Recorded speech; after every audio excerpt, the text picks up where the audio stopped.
Assalamualaikum warahmatullahi wabarakatuh.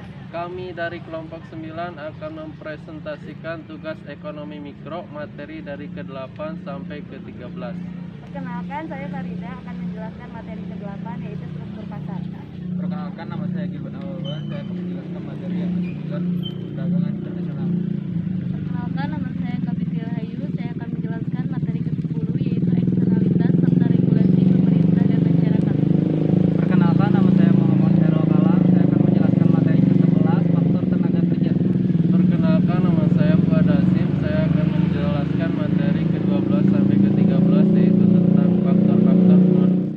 Di sini saya akan menjelaskan materi ke-8 yaitu struktur pasar. Struktur pasar dibagi menjadi 4 bagian. Yang pertama, pasar persaingan sempurna. Dengan ciri-ciri, yang pertama jumlah perusahaan dalam pasar sangat banyak. Yang kedua, produk bersifat homogen. Yang ketiga, kedudukan satu perusahaan dalam pasar sangat kecil sehingga tidak mampu mempengaruhi pasar. Kekuatan pasar persaingan sempurna. Yang pertama, merupakan bentuk pasar yang ideal. Yang kedua, perusahaan berproduksi pada skala yang efisien dengan harga produk paling murah. Kelemahan pasar persaingan sempurna yaitu kelemahan dalam hal asumsi dan kelemahan dalam pengembangan teknologi. Pasar monopoli. Ciri-cirinya hanya ada satu penjual, produk yang dijual tidak ada penggantinya, hambatan untuk masuk pasar sangat kuat. Penyebab terjadinya monopoli, adanya penguasaan satu sumber daya inti, adanya penguasaan teknik sumber tertentu. Pasar oligopoli, ciri-cirinya terdapat sedikit penjual, terdapat sedikit rintangan untuk memasuki industri oligopoli. Keputusan harga yang diambil oleh satu perusahaan harus dipertimbangkan oleh perusahaan yang lain dalam industri. Produk mempunyai ukuran standar. Jenis oligopoli ada dua, yaitu oligopoli dengan kerjasama dan oligopoli tanpa kerjasama. Pasar monopolistik, ciri-cirinya terdapat banyak produsen, adanya diferensiasi produk, produsen dapat mempengaruhi harga, produsen dapat keluar masuk pasar, dan promosi penjualan harus. Materi yang kedua yaitu perdagangan internasional. Hampir tidak ada negara yang mampu memenuhi semua kebutuhan sendiri, karena setiap negara pasti saling membutuhkan. Masing-masing memiliki keunggulan dan kelemahan tersendiri. Ada suatu negara yang unggul dalam sumber daya alam, seperti batu bara, emas, pertanian, kehutanan, dan lain-lain seperti Indonesia. Ada negara unggul di bidang teknologi seperti Jepang, Korea, dan lain-lain. Indonesia butuh teknologi, Jepang butuh makanan pokok. Hal inilah yang menyebabkan terjadi perdagangan internasional. Pengertian perdagangan internasional. Perdagangan internasional dapat diartikan sebagai suatu hubungan kerjasama ekonomi yang dilakukan oleh negara yang satu dengan negara yang lain yang berkaitan dengan barang dan jasa sehingga mampu membawa suatu kemakmuran bagi suatu negara. Keunggulan absolut adalah melakukan perdagangan berdasarkan keunggulan mutlak karena suatu negara memperoleh keuntungan secara spesialisasi. Keunggulan komparatif adalah melakukan perdagangan tanpa keunggulan mutlak suatu negara karena suatu negara memiliki barang efisien. Impor adalah membeli barang dari luar negeri sesuai ketentuan dan peraturan yang berlaku. Ekspor adalah kegiatan ekonomi yang dilakukan perusahaan baik negara maupun swasta dalam rangka melakukan penjualan atau pengeluaran barang dari dalam negeri ke luar negeri.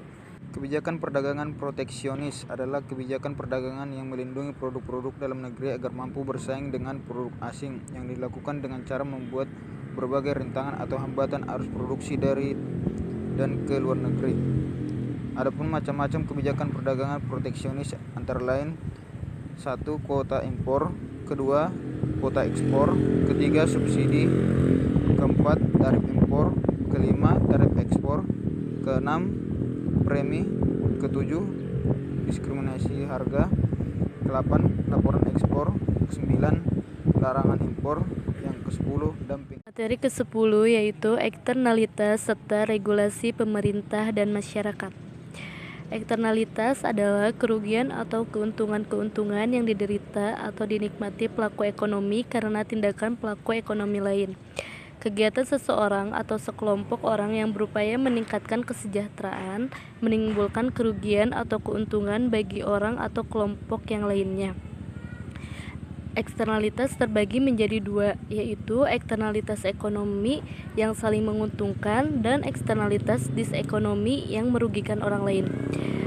Diseconomist externality adalah tindakan pelaku ekonomi yang satu merugikan yang lainnya. Economist externality adalah benefit externality, tindakan pelaku ekonomi yang satu menguntungkan dengan yang lain.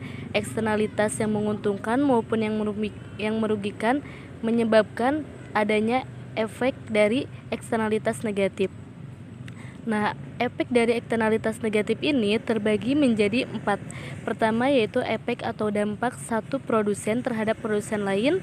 Ada juga yang kedua, efek atau dampak samping kegiatan produsen terhadap konsumen.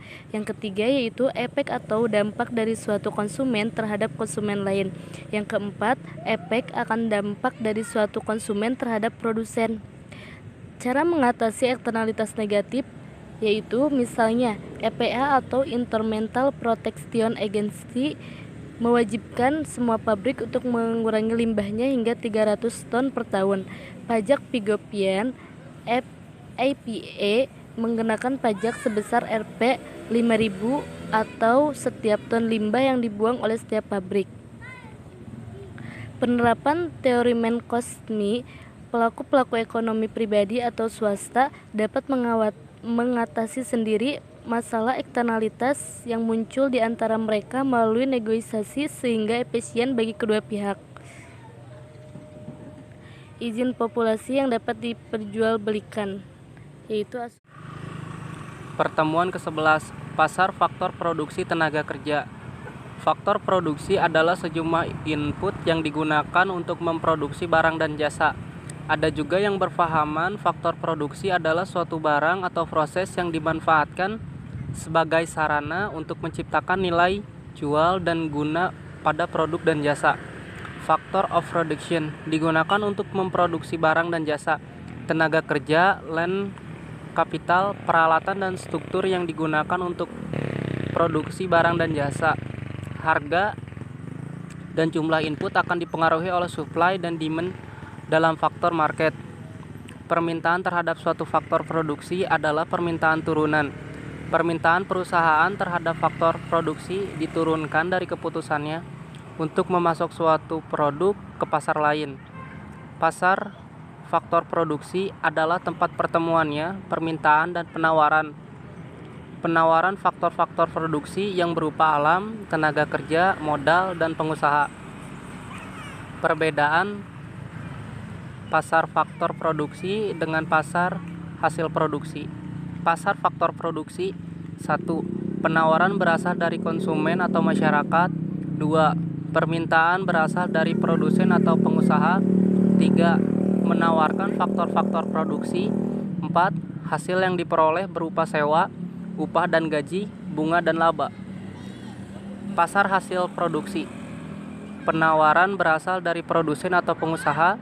2. Permintaan berasal dari konsumen atau masyarakat. 3. Menawarkan barang hasil produksi berupa barang jadi atau barang setengah jadi. 4. Hasil yang diperoleh berupa uang hasil penjualan. Saya akan menjelaskan materi dari pertemuan 12 sampai 13 yaitu tentang permintaan tenaga kerja dan upah. Pasar tenaga kerja sama seperti halnya pasar-pasar lainnya dalam perekonomian, diatur oleh kekuatan penawaran dan permintaan. Penawaran tenaga kerja tergantung pada 3 faktor kunci, yaitu jumlah penduduk, jumlah jam kerja rata-rata, dan partisipasi angkatan kerja. Permintaan tenaga kerja dapat didefinisikan sebagai jumlah tenaga kerja yang dikerjakan seorang pengusaha pada setiap kemungkinan tingkat upah dalam jangka waktu tertentu. Upah adalah harga dari tenaga kerja, artinya besaran upah tergantung dari kualitas dan kontribusi atau nilai manfaat yang sudah diberikan tenaga kerja. Upah terdiri dari upah nominal dan upah real. Upah nominal adalah rata-rata rupiah harian yang diterima buruh sebagai balas jasa pekerjaan yang telah dilakukan. Upah real adalah perbandingan antara upah nominal dengan indeks konsumsi rumah tangga. Tingkat upah ditentukan oleh gaya hidup, regulasi pemerintah, kompensasi perusahaan lain, kemampuan perusahaan, jenis pekerjaan, dan tanggung jawab. Semakin banyak modal yang dimiliki oleh perusahaan, maka punya peluang upah lebih tinggi. Dan sebaliknya, semakin minim modal, upah juga akan lebih terbatas. Semakin tinggi teknologi yang digunakan oleh tenaga kerja, maka membutuhkan skill lebih sehingga upah akan semakin tinggi. Semakin tinggi kualitas tenaga kerja, maka upah akan semakin tinggi. Kualitas tenaga kerja seperti tingkat pendidikan, pengetahuan, pengalaman kerja, skill, kepribadian atau attitude. Yang melakukan permintaan tenaga kerja adalah pengusaha. Tingkat upah umum suatu negara cenderung lebih tinggi ketika angkatan kerjanya terlatih dan berpendidikan lebih baik, mempunyai modal yang lebih baik, dan menggunakan teknik produksi yang lebih maju dan lebih baik.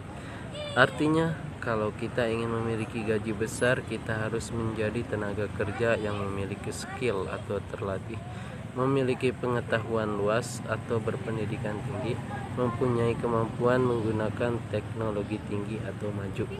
Selama kapasitas kita tetap atau tidak mau belajar, selama itulah gaji kita akan tetap. Sekian presentasi dari kelompok kami. Wassalamualaikum warahmatullahi wabarakatuh.